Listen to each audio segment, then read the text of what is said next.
boqonnaan shanaffam qabsoom Oromoo Gaazadii duram barreeffama dheeraa boqonnaalee qabsoo Oromoo jettuun takkamatan sinture baruun sun qabsoon Oromoo boqonnaalee afur keessa dabruu eeruun boqonnaa shanaffaa jalqabu akka qabnu akeekti.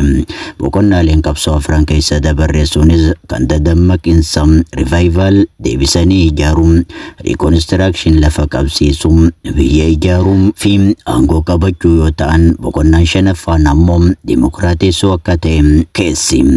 Boqonnaaleen afran dura kan sirna gita bittaa alagaa external oppressor irratti gaggeeffaman yoo ta'u kan shanaffaa ammoo murna cunqursituu keessoo irratti kan gaggeeffamudha. Boqonnaalee afran sunneen marsaa jalqabaa shanaffaa booda kan jiraniin immoo marsaa lammaffaa jechuun qooduunis ni dandeenya. Barruu kana keessatti boqonnaa shanaffaa kana irratti xiyyeeffachuun wantoota hojjetamuu qaban tokko tokkoon eeruu yaalla. Qabsoo boqonnaa shanaffaa maaliif barbaachise? Maalfaatu keessatti hojjetamuu qaba? Duulli farra maafiyaa fi malaammaltummaa gaggeessaa jirru qaama boqonnaa akkanaati moo? Boqonnaa kana keessatti seenessa akkamii diigaa fi ijaaraa deemna laata? Kanneenii fi dhimmoota biroo kutaa kutaan isiniif dhiyeessuun yaala. Oromoon maaf qabsoon eegale? Maal gonfate? Kaayyoon qabsoo Oromoo mirga abbaa biyyummaa deebisanii gonfachuuf eegalte. Gaaffiin abbaa biyyummaa kun ammoo tokkoffaa mirgoota eenyummaa fi mirgoota eenyummaa ofii kabachiisu. Lammaffaa qabeenya ofii irratti abbaa ta'uun ofii abboomuu fi sadaffaa mootummaa ofii filataniin bulutti qoodama. Oromoon sirna gita bittaa alagaa sana ofirraa fonqolche mirgoota kana gonfachuuf boqonnaalee qabsoo afran armaan olitti tuqne sana keessa dabare. Haaluma kanaan Oromoon waggoota 50 waliin booda bara 2018 akka lakkoofsa Awurooppaatti sirna gita bittaa alagaa ofirraa mancaasuu danda'e. Gita bittaa alagaa jalaa bahuun injifannoo guddaa ta'us gaaffiileen sadan sun guutuutti deebi'aniiru jechuun waan hin taaneef boqonnaa shanaffaa kan sirna dimokiraasiitti keewwan dirqama. Boqonnaan kunis kan uummanni heeraa ofii tumatee fi mootummaa ofii filatee fi ijaarrateen buluun qabeenya ofirratti abboomee dafqa isaatiin hiyyummaa keessaa bahuudha. Qabsoon Oromoos bara 2018 akka lakkoofsa Awurooppaattiin booda boqonnaa kana keewuu qabdi ture. Garuu hin taane hawwiin uummataa gara dimokiraasii keewuu ta'us murni aangoo qabate sirna abbaa irree haaraa ijaaruu filate. Filannoon murna aangoo qabate kun ammoo carraa gara boqonnaa shanaffaa keewuu gufachiisuu bira dabre qabsooyyuu of duuba kan deebisedha. Qabsoon Oromoo bara 2018 akka lakkoofsa Awurooppaatti biyya nagaa fi tasgabbii qabduu fi diinagdee fayyaa qabduu gita bittaa alagaa irraa fuute murnaa biyyi harka keesse. Gaafas sirna jiru sana gara dimokiraasii geessisuu qofaatu barbaachisa ture. Abiyyi garuu biyyattii wal waraansaan sirna waan laamsheesseef amma boqonnaa shanaffaatti keewuuf biyya baraaruu fi sirna deebisanii ijaaruun dirqama. Akkamiin as geenye? Akkamiinis biyya baraarree deebisnee ijaarree boqonnaa shanaffaatti qeena kan jedhu fuulleeffannaa barruu kanaati.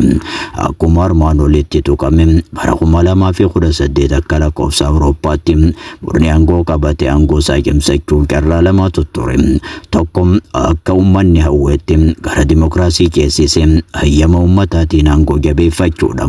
Kan lammataa ammoo sirna abbaa irree haaraa ijaaree humnaan aangoo cimsachuudha. Abiyyi carraa lammataa filate. Garuu ammoo haalli Oromoonis ta'e Itoophiyaa keessa turte sirna abbaa irree haaraa ijaaruuf kan mijatu hin turre. Sirna abbaa irree haaraa ijaaruuf murni aangoo qabatee mormitoota hunda humnaan caccabsee olaantummaa gonfatee biyya tasgabbeessuu qaba. Olaantummaa humna akkasii horachuuf ammoo yoo xinnaate wantoota gurguddoo sadiitu barbaachisa. Isaanis diinagdee cimaa, humna waraanaa jabaa fi deeggarsa hawaasaati. Gaafa biyya sirna abbaa irree haaraa ijaaruuf aangoo cimsachuu eegaluun haalonni haalonni kun mijaawaa hin turre. Gama dinagdeetiin qabeenyi jiru humnoota bira harka ture. Waraannii fi dameen tika biyyatti warra san duraan gora turaniin kan ijaaramee fi haaromsi gahaan osoo hin godhaminiif yaalii humnaan aangoo cimsachuun seename. Gara hawaasummaattiin ammoo ilaalchi uummata biyya keessaa bahee sirna abbaa irree haareef kan tolu hin turre. Inumaatum kan faalleessuudha. Bakka haalonni dinagdee waraanaa fi hawaasummaan gahaa hin ta'inetti humna sirna abbaa irree ijaaruuf dandeessisuu hin jiraatu jechuudha.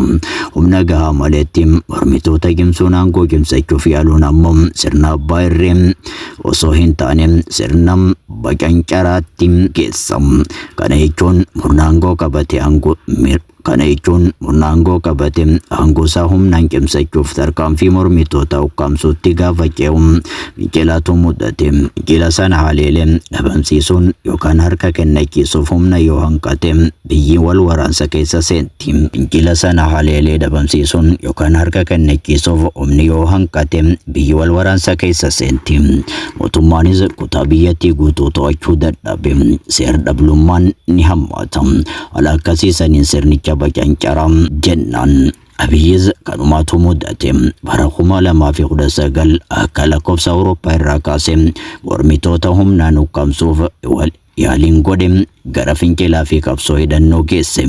Humna waraanaa dinagdee fi hawaasummaa finciloota kana humnaan dhabamsiisuuf dandeessisuu waan dhabeef akka hawwa sirna abbaa irree tolfachuu dadhabe. Mootummaa lamshee kan kutaan biyyattii hedduun to'annaa jalaa bahan amma agarru kun mudate. Biyya tika sirna bacancaraa keessaa baasuuf karaa lamaan yaaluun ni danda'ama. Karaan tokko murni aangoorra jiru sun humna jabeeffate mormitoota dhabamsiisuu aangoo cimsate sirna abbaa irree haaree ijaaruudha. Kan lammataa humnoota wal waraanan walitti araarsuun gara sirna dimokiraasiitti ce'uudha. Haala qabatamaa Itoophiyaan amma keessa jirtuun jarraan murni aangoorra jiru humna waraana deebisee jabeeffate mormitoota isaa dhabamsiise sirna abbaa irree ijaaruuf qabu dhiphaadha. Akkuma barreeffama waa'ee sadarkaalee sirna abbaa irree keessa dabruu irratti dhiyaate humna gahaa malee sirna abbaa irree ijaaruun carraa aangoo cimsachuuf jirru balleessuun gara sadarkaa tortoruutti geessa.